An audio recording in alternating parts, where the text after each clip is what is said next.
and wrong, members of a profession or group who certainly lack vision, direction, and a basic understanding of what that profession or group stands for. Therefore, lawyers will have to adhere to and promote these ethical principles, otherwise the law will fall into disrepute.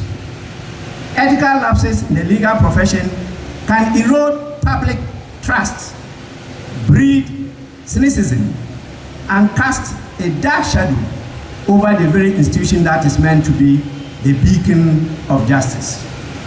Every instance of misconduct, every unethical decision or conduct is a blow to the foundation upon which our profession is built. This underscores the special importance of ethics in legal education and practice.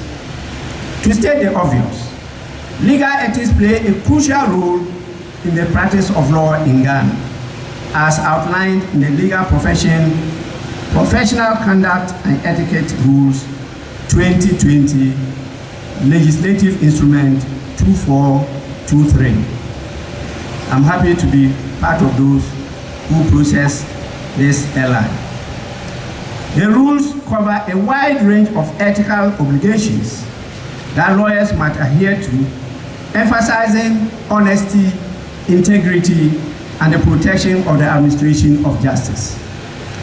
Some key points highlighted in the rules include the obligation of lawyers to discharge their responsibilities with honor and integrity, the special responsibility to uphold the dignity of individuals and respect human rights laws, prohibition of lawyers from engaging in dishonest conduct or behavior likely to prejudice the administration of justice, diminish public confidence, or adversely affect their ability to practice, and a call to avoid use of false or misleading means in offering legal services, among many others. Ultimately, lawyers are to act in good faith in all dealings and avoid behaviors likely to bring the profession into disrepute.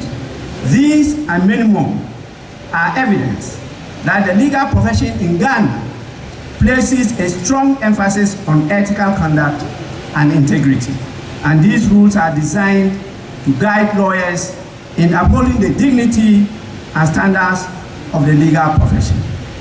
And I will, at the end of the day, give you an anecdote of the experience I went through as a practitioner. It is therefore crucial for aspiring lawyers and law students to familiarize themselves with these ethical principles early in the education and professional journey. Understanding and internalizing these rules will not only help you in your studies, but also prepare you for the ethical responsibilities that will carry as practicing lawyers. The mention of the duty of lawyers to expose any breach of ethical principles and the consequences for grave misconduct underscores the seriousness with which the legal profession regards adherence to ethical standards. This not only serves to protect the interests of clients, but also to maintain public confidence in the administration of justice. I want to refer to one case, and the reference is made to the case of Ward Brew versus Ghana Bar Association, number 1, 1993-1994, 2 Ghana Law Report 439.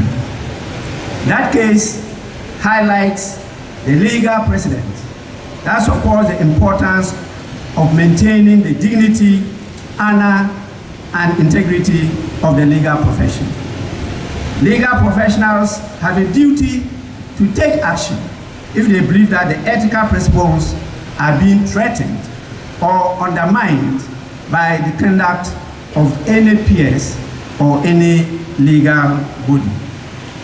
Among the crucial educational components required for professionalism, apprenticeship to ethical standards stands out.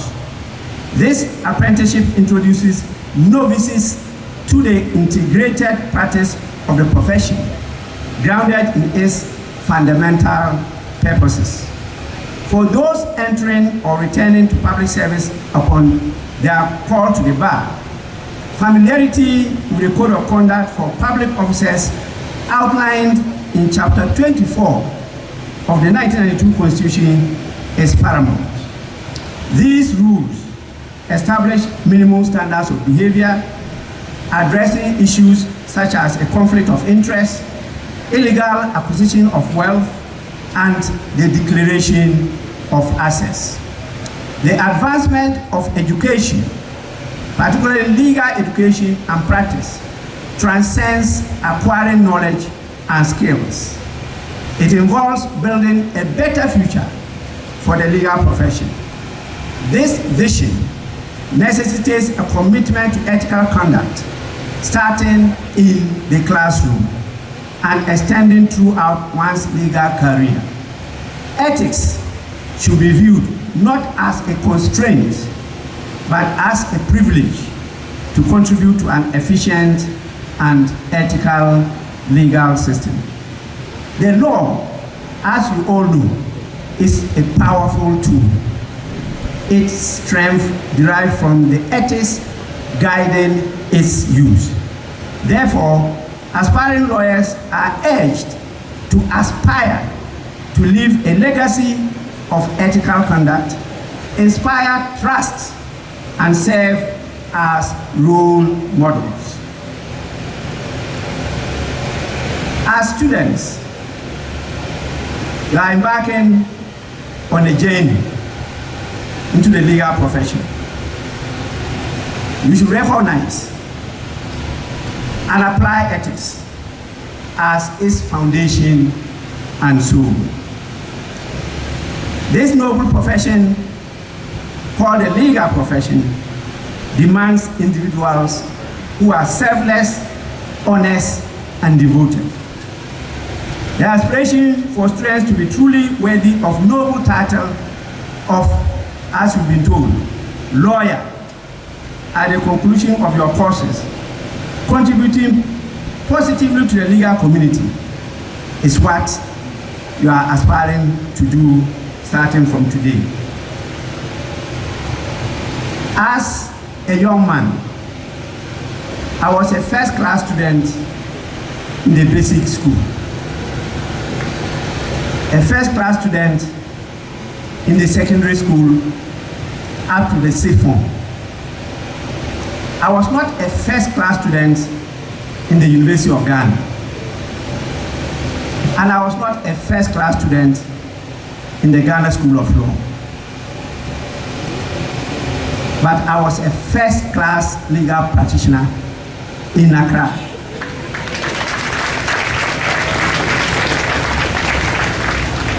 The only person of northern extraction, that time 3 regions from the north, practicing in Accra. I was the only person. I spoke neither Hausa nor Gan. I spoke neither Twi or Ewe. I spoke English and Agari. But my clients were more than the indigenes.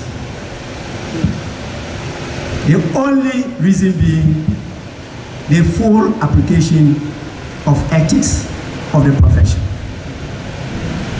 And all the judges I appeared before, all the lawyers I practiced with, will attest to this fact that I was a very successful practitioner. So it's not what you get in class that matters. It's what you come out from the class and exhibit and impart into the society. All the big names that you've heard of in the legal practice, whether it was my director then, who taught me civil procedure, BJ Darocha, and I'm sure you are wondering where he got that name from. Read further, you get to know. I will recommend one book to you, which I just brought, and I think that all of you should try to buy it to honor the author of the book. Whether it's E.D. Kum, whether it's Kwame Tete, whether it's my senior Right Honorable Peter Alajete, all of them had to contend with me in cases. The only lucky person who didn't contest me in court was and is still the president of Ghana. But some of my peoples are or were in his chambers. Now I don't know where they are. Kwame Akufu was one of the young men who did his pupillage under me when I established the Law Trust Company.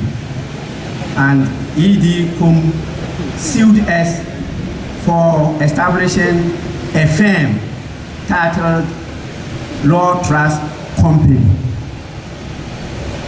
I had to go to defend the firm, and I won the case. This is what ethics can do.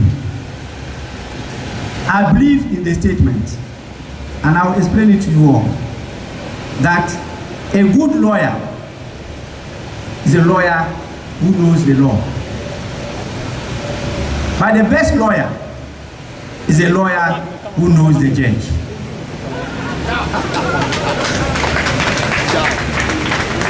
This is usually the reaction of people who hear this statement.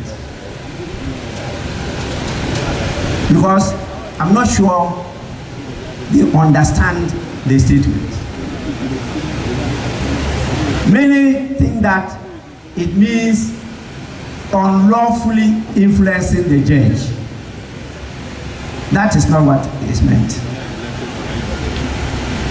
We all know that the law is in the bosom of the judge.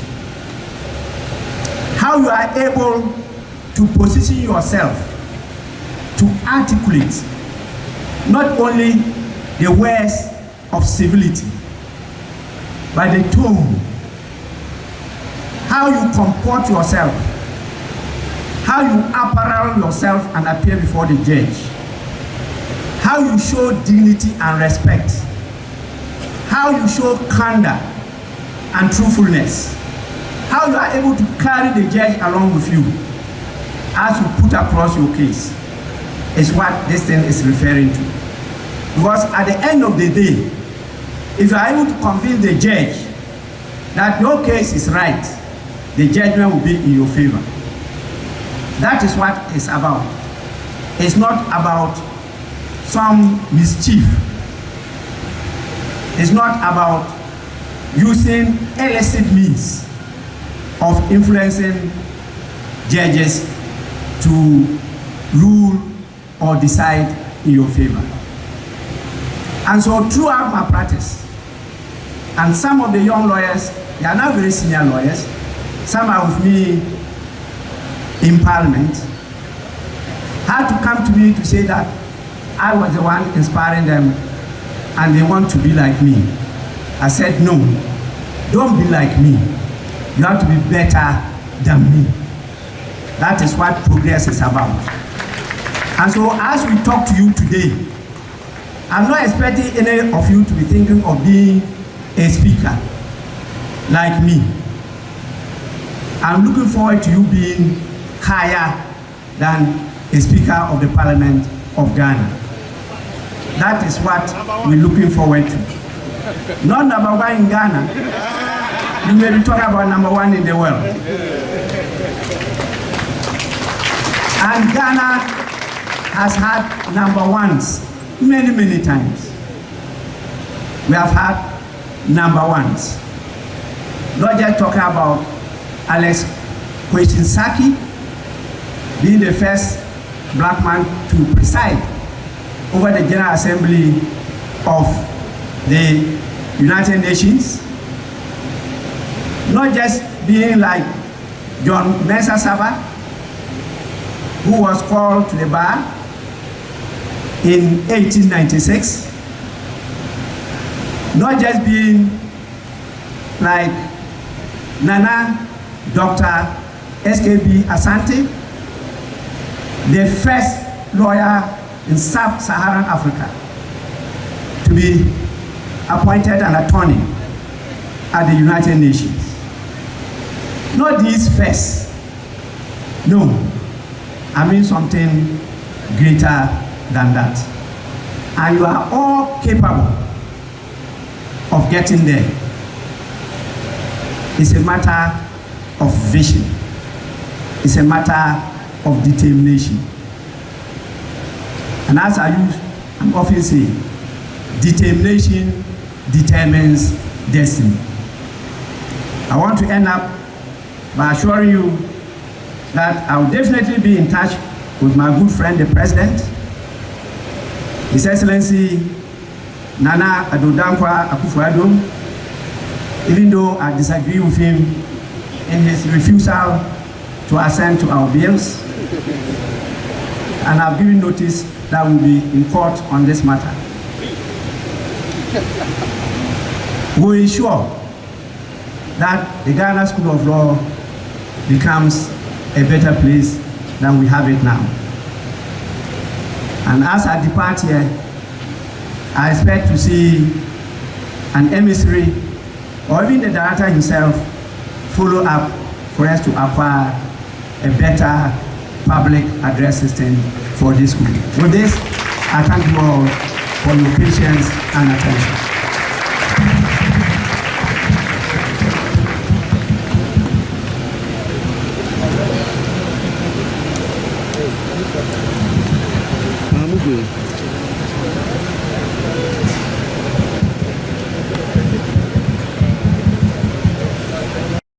Thanks for watching. Please like, subscribe, and click on the bell for more updates.